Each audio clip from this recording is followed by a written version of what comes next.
Hey guys, Harrison101 back at it once again with a brand new video for you, and welcome back to the Online Racer, one of my favourite series that I run on this channel. Back and fresh for F1 2013, in this case F1 2013 online multiplayer gameplay featuring real life Formula 1 topics for discussion. Two races here, from Germany and from Silverstone. I must admit, it's nice to have the Nürburgring back online again. I know it hasn't been around since F1 2011 because of the 2-year German venue cycle and whatnot, but it's one of my favourite tracks in the world, the Nürburgring, so it's really cool to be driving around there again. That's the second race you'll see. Beaten both times by a guy in the Lotus. So much for the whole equal cars thing. Anywho, just a quick rundown of online impressions. It was pretty much how I thought it was going to be.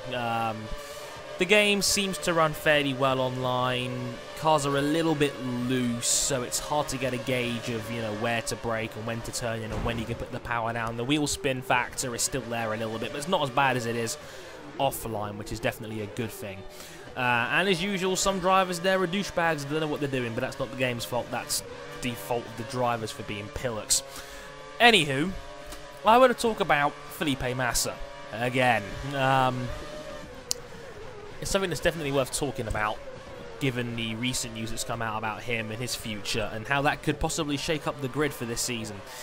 As you know, Felipe Massa will be replaced at Ferrari next season by Kimi Räikkönen. That leaves the Lotus seat available, and there's still a fair few places in Formula 1 that seats haven't exactly been nailed down and confirmed yet. Obviously, Red Bull have got their lineup for next season. I'm going to assume Alonso's staying on, so Ferrari's got theirs. Mercedes aren't going to change anything around. Their formula seems to be pretty solid with Rosberg and Hamilton.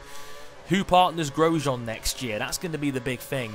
And I spoke about the possibility of Nico Hulkenberg joining that team next season on my F1 2012 finale episode of the Online Racer.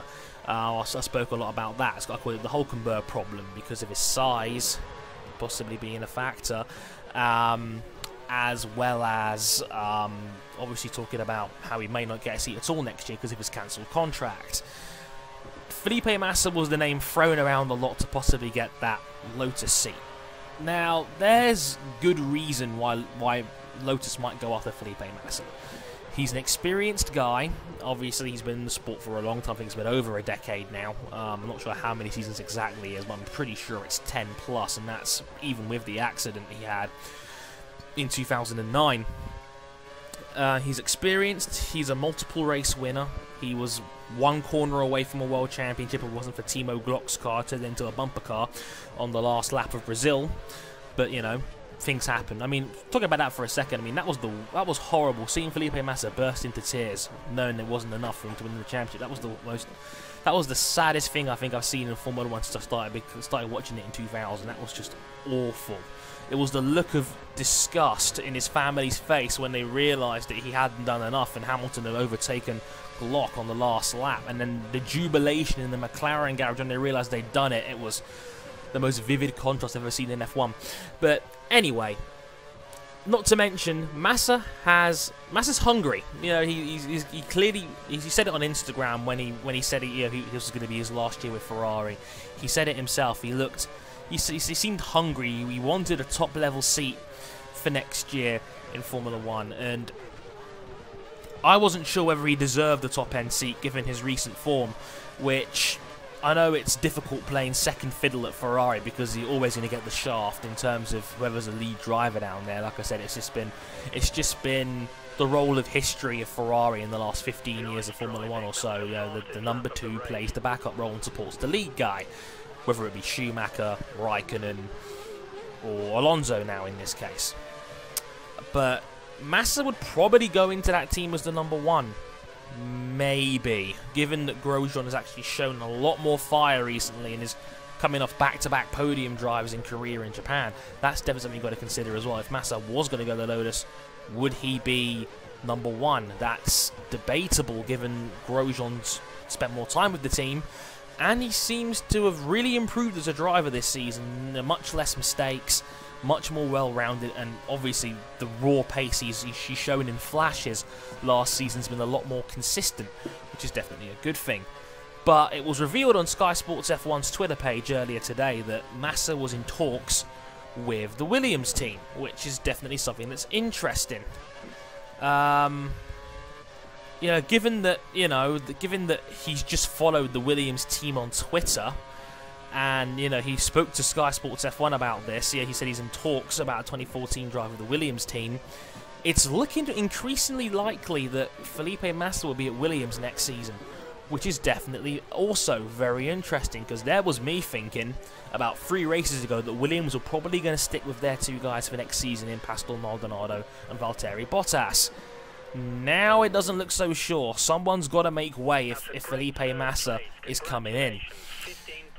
I don't think they'll get rid of Bottas, because Bottas has only been there for 1 season, and I think last year they were itching to get him in the car at any given opportunity.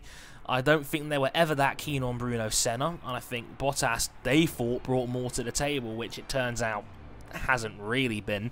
But they were really, really keen on getting Bottas in the seat, and that's exactly what they did last year. And I don't think that experiment is going to end anytime soon.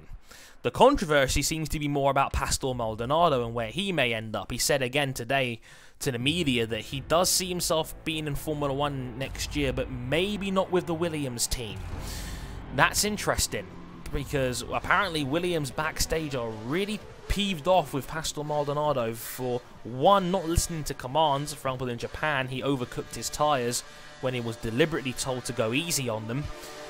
Obviously the last lap tangle with Vallteri Bottas, which I'm guessing probably had quite a frosty team meeting afterwards, and the recent news that all Venezuelan racing drivers are having their support payments frozen while they're being investigated for corruption.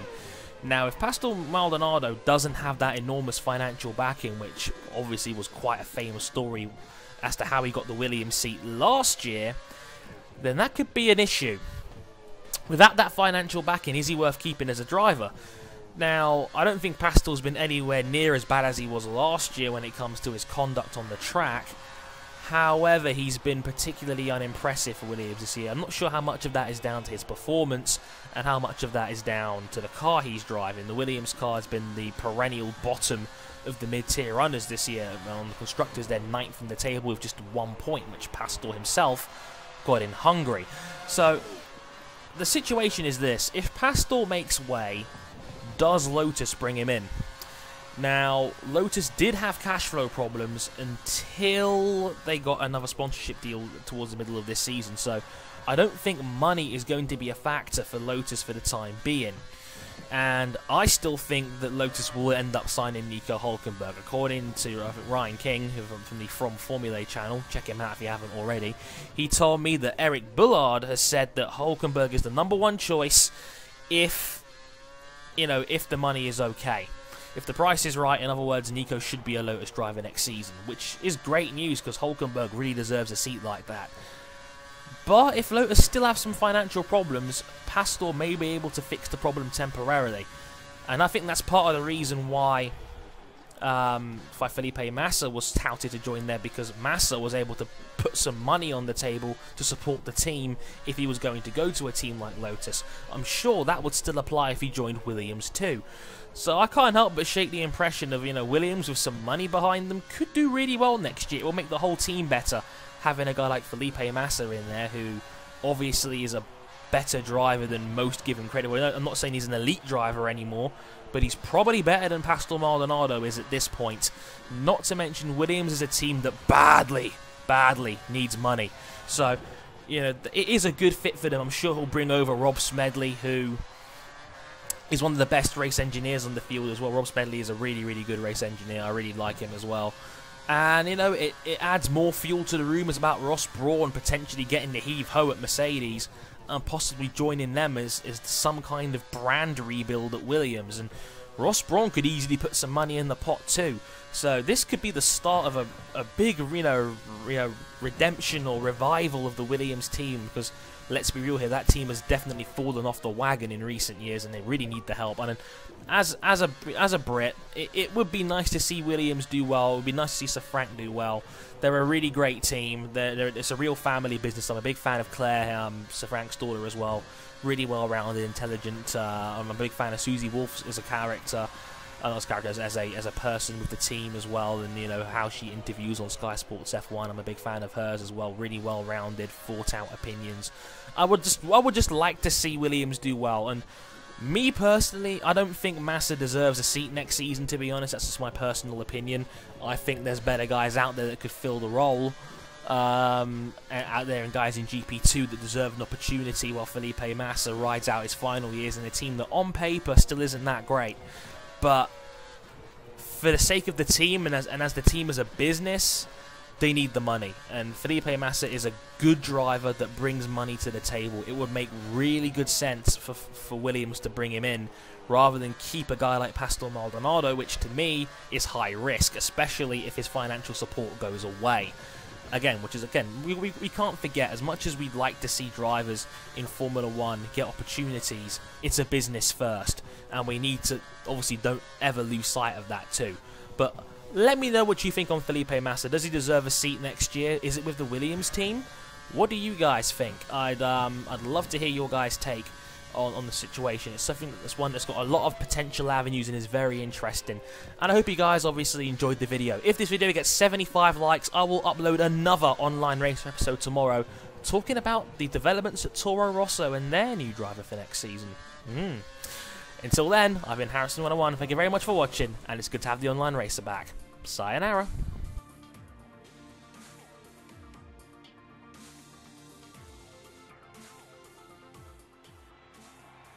Great race, just fantastic. 18 points.